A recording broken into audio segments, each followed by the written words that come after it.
So you have a new CD release titled the Bryan Lopes Trio, released on Blue Canoe Records. Please tell us about this release. Well, it's a few years old, and so I don't recall exactly all the fun stuff that happened while we were making it, but it's Jeff Sipe on drums and Neil Fountain on bass, both really talented guys. Went in with basic sketches of tunes into the studio, I recall that, and I would, you know, they'd be listening back to the one before and I'd be writing the next one out. And it's really, you know, I'll come up with a sketch, some changes, you know, melody, and then, you know, I let them do whatever they want. So it definitely is a team CD, team play, you know. It's not me saying you have to play every note kind of thing. I had a good time doing it. It was done within, let's see, we had 9 tunes or something like that, and we did it within a day and a half in the studio, and it was hot. There wasn't much AC in there, so we'd, you know, do a take, open the door and cool off, and we did no more than, I think, no more than 2 takes a tune, probably. Most likely, most of them were on the first or second take.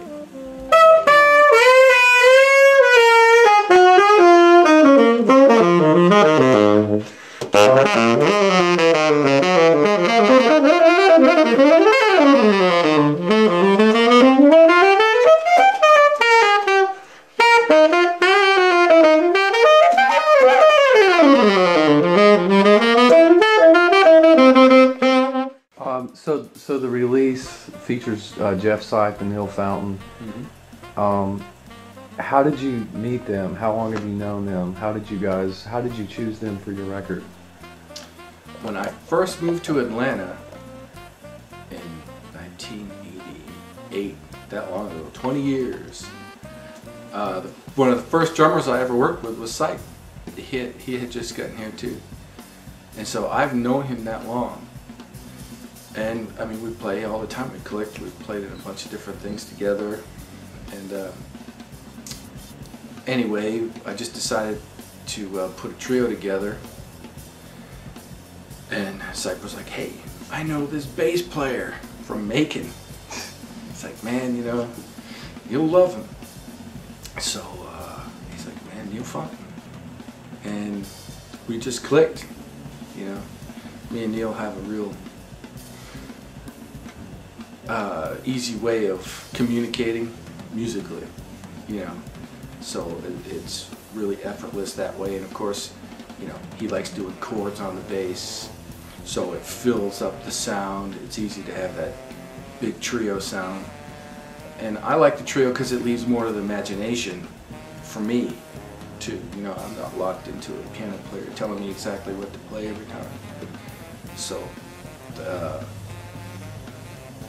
some people don't get it. They think that, you know, it's too much, but it's, you know, the trio is for me and the listener to fill in the gaps. You know, sound-wise, it leaves more of the imagination. Now, for the studio release, did you rehearse for it, or did you actually rehearse in the studio? I mean, how much prep went into the compositions? There was absolutely no prep at all. It was, "Hey, I got a friend with a studio, you know, we can have it cheap, let's put some stuff down and see what happens," you know.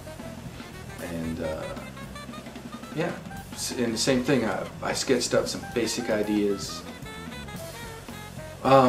Maybe 1 or 2, no, 2 or 3 songs probably had been performed live before, because that's what we would do. We never went in.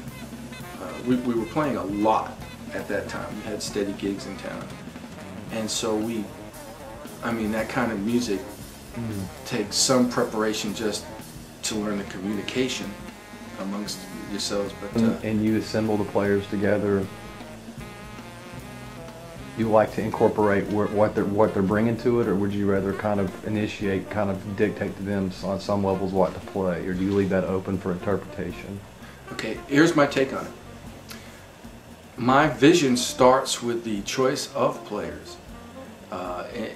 Everything goes from there. I don't write songs and then just randomly pick guys that I think, oh, they'll sound great. I think of a sound I want, and we'll pick the guys first. And then, because of the way I like to record or play, is all that we're working together as a team. It's interplay, it's music, it's not me hacking away and somebody else hacking away. We're supposed to be at this together. I do not believe in just hiring anybody and having everything charted out, and that's cool. It works sometimes, you know, if you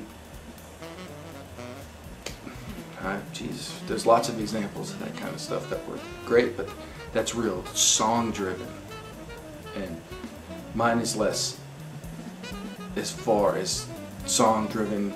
It is more just the core music, you know, and people, more expression. How would I put it? It's more visceral and less cerebral.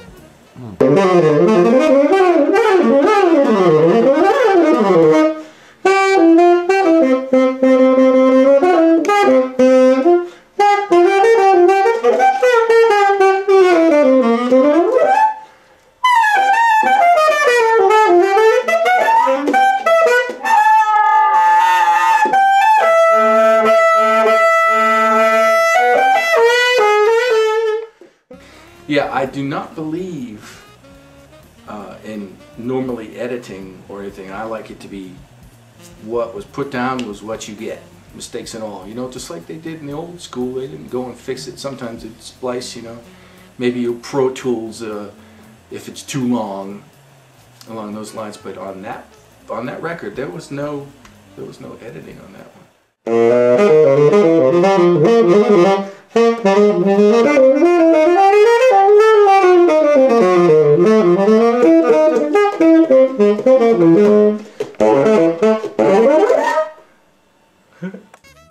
As a freelance musician, or you know, getting that phone call, something that you were really excited about, you know, some of the people that you admired or looked up to, well, or projects you were involved with that you were really excited about outside of your own personal CD releases. I will say this. I caught the tail end of the really cool stuff where, like, even comedians would have bands. So, you know, I can't think of all the names right now, but you know, you'd get a call. I got calls to play with Bob Hope, Red Skelton, Bob Newhart, Rich Little. You know, the list goes on. They still were using bands. Mm-hmm. And then everybody would come through. That Lena Horne would come through, Joe Williams. And of course, even then they were old, you know. But I caught that tail end of when bands were still everywhere, and you know, that's all gone. That stuff just isn't going to happen. So, you know, geez, Frank Sinatra. And being the typical sideman, you know, I'd say hi. You know, if I was lucky, I got to talk to him. You know.